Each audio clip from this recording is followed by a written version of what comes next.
हो जाता है, क्या तुम्हारे पूजन की तैयारी मैं करूं? तो तुम्हारे पूजन करने से कौन सा फायदा है? जब तुम्हारे पूजन की तैयारी मैं कर रही हूँ, पूजन का साहित्य मैं रख रही हूँ, पूजन का साज मैं सजा रही हूँ, पूजन का सारा सामान मैं लाकर रख रही हूँ, तो फिर मतलब ही क्या पूजन करने से?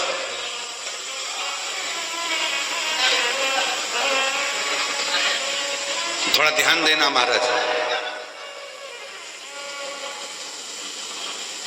शिव पुराण की कथा चल रही है, या तुम्हारे घर में सत्यनारायण भगवान की कथा हो रही है, या तुम्हारे घर में कोई यज्ञ हो रहा है, या तुम्हारे घर में कोई नवरात्रे में माता रानी की ज्योत जली है, या तुम्हारे घर में कोई पूजन हो रही है। 3-4 देवरानी जेठानी हैं, 4-5 बहनें हैं, 4-5 देवरानी जेठानी हैं, और कोई एक जेठानी या देवरानी भगवान के पूजन का पूरा काम कर रही है, भगवान के पूजन की पूरी साज सजा रही है, भगवान के पूजन का पूरा सामान रख रही है, भगवान के पूजन का पूरा काम कर रही है। और एक देवरानी जेठानी ऐसी भी होगी जो आएगी, पूजन करेगी, चली जाएगी, भोजन करेगी, चली जाएगी, और एक पूरा काम कर रही है, भगवान की सेवा की तैयारी, सत्यनारायण जी की यज्ञ की तैयारी, कथा की तैयारी, सामग्री की तैयारी। तो निवेदन है मेरी जीजियों, कभी अपने मन में यह भाव मत लाना कि मैं पूरा काम करूं और मेरी जेठानी देवरानी तो आती है, खा पी के पूजन करके चली जाती है, फैलारा मुझे फैला उठाना पड़ता, काम मुझे करना पड़ता। ये कभी मन में मत लाओ, बल्कि भगवान को धन्यवाद दो कि इतनी देवरानी जेठानी में तूने अपनी सेवा के लिए मुझे चुनकर रखा है। ये तेरी उदार,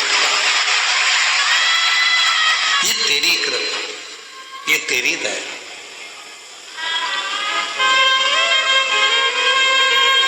तुम्हारे घर के बगीचे में, तुम्हारे घर के गमलों में कितने सारे पौधे लगे हैं, इतने सारे पौधों में कितने सारे फूल लगे हैं।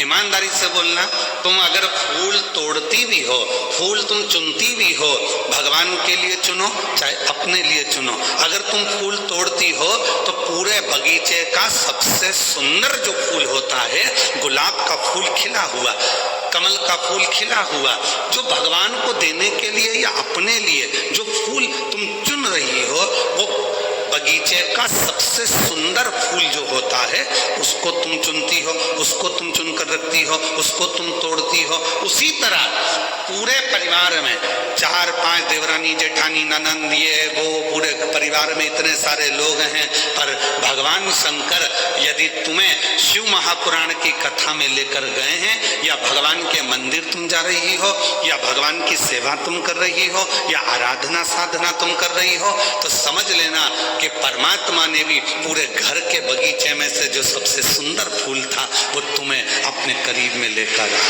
तुम्हें अपने पास में लेकर आए। वो सुंदर पुष्प आप, वो सुंदर फूल आप,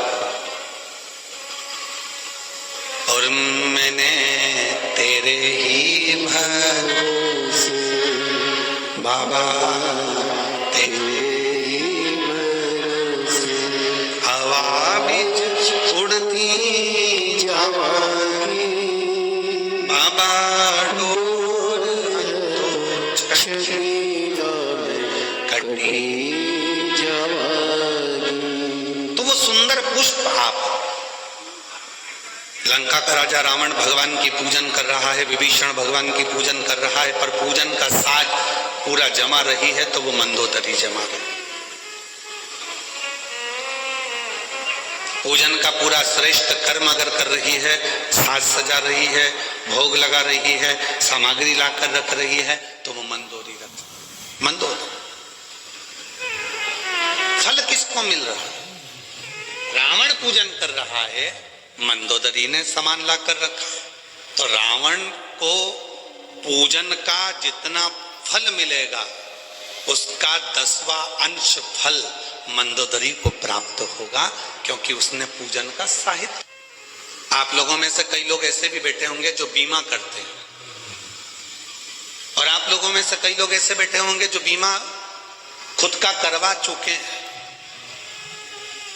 तुम्हारे मोहल्ले में तुम्हारे परिवार वाला, तुम्हारा कुटुंब वाला, तुम्हारा रिश्तेदार, तुम्हारा नातेदार तुम्हारे पास में आकर प्राण खाता है, बीमा करवा लो, बीमा करवा लो। एक बार बैठो तो मैं पूरी लिस्ट समझा देता हूँ, एक बार देखो तो देखो, ये इतना जमा करोगे इतना प्राप्त होगा, ऐसा जमा करोगे ऐसे प्राप्त होगा, एक्सीडेंट में इतना मिलेगा और निपट गए तो इतना मिलेगा।